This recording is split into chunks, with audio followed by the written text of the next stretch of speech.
Nous sommes avec Fabrice Béor, correspondant international d'Afrique Média Télévision, du côté de Moscou. Bonsoir à vous, Fabrice Béor. Merci d'avoir répondu à cette invitation. Tout d'abord, comment comprendre ce nouveau rapport fait par le secrétaire des Nations Unies, Antonio Guterres, à la tribune des Nations Unies concernant la République centrafricaine? D'abord, bonjour à vous, bonjour aux panélistes et aux téléspectateurs. C'est un plaisir de rejoindre, même si ce n'est que brièvement, votre journal, le journal de l'Afrique.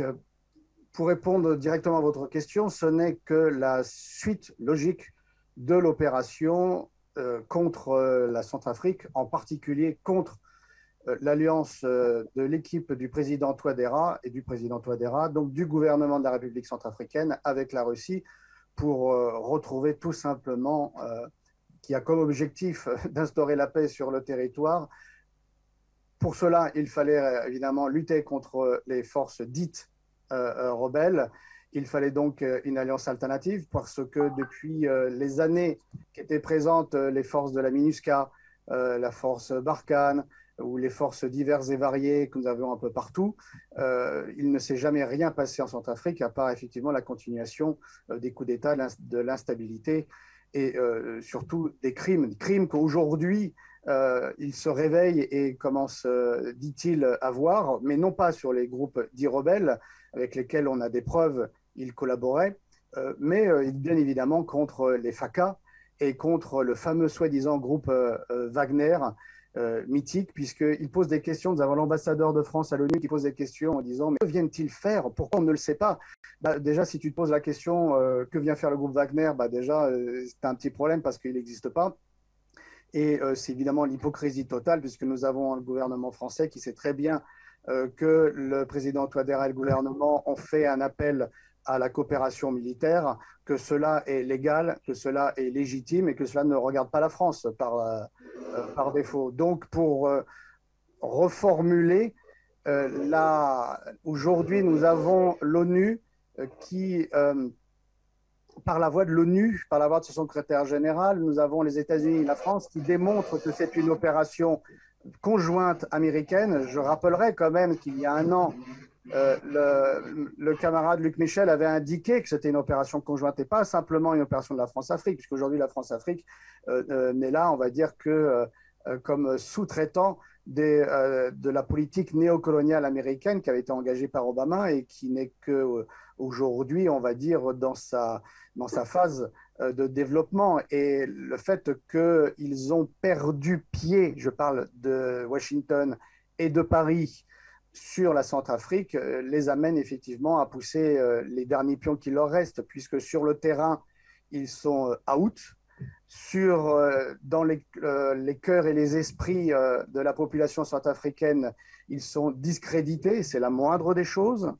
Et aujourd'hui, ils ont perdu pied également parce qu'ils n'ont plus la main mise comme ils pouvaient l'avoir avant sur le gouvernement de Bangui qui se résumait en réalité à Bangui à quelques kilomètres carrés tout autour. Aujourd'hui, les groupes rebelles sont majoritairement, ultra majoritairement éliminés. Le territoire national centrafricain est de retour sous le commandement de l'État, sous la souveraineté de l'État, de la République centrafricaine est de nouveau assurée, même s'il faut encore valider la stabilité, donc éliminer les derniers groupes qu'il reste.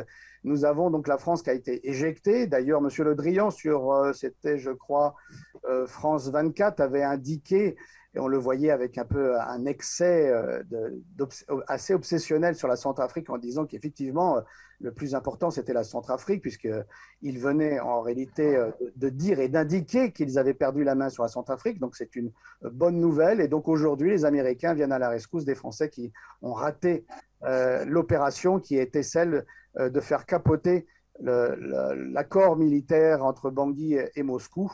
Et c'est la dernière, on va dire, c'est la queue de comète, c'est la dernière tentative au niveau des institutions dites internationales, mais on voit bien là également l'instrumentalisation du Conseil de sécurité de l'ONU pour les menées impérialistes du camp occidentalo-américain.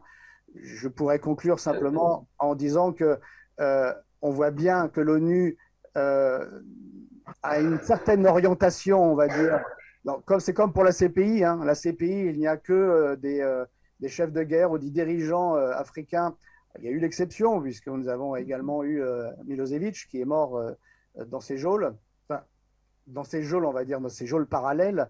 Nous voyons que la dite communauté internationale et que les institutions de la dite communauté internationale ne s'émeuvent que sur le territoire africain, ne s'émeuvent que lorsque nous avons les capitales européennes qui perdent pied et le contrôle d'une région ou d'un pays sur le continent africain.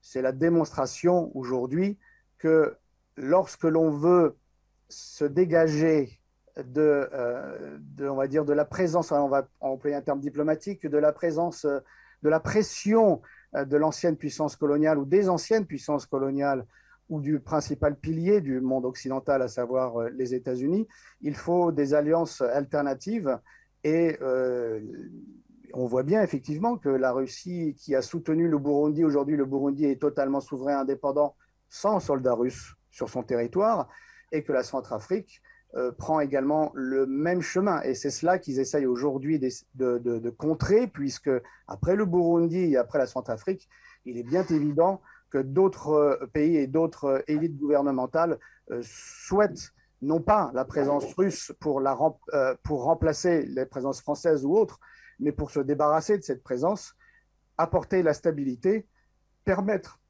dans l'appel à la construction d'un véritable État souverain, et ça passe essentiellement en Afrique par l'armée, justement pour imposer par la force la souveraineté, la paix et la sécurité.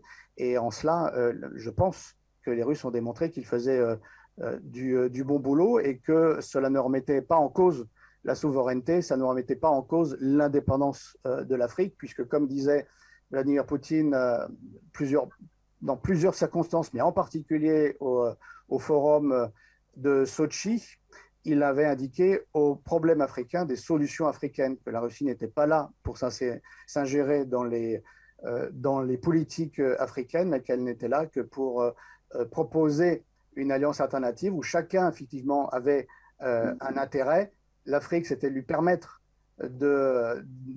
d'expulser l'armée française et les armées occidentales, et la Russie de trouver par là affaiblir cet Occident qui également mène des sanctions, des actions agressives contre elle.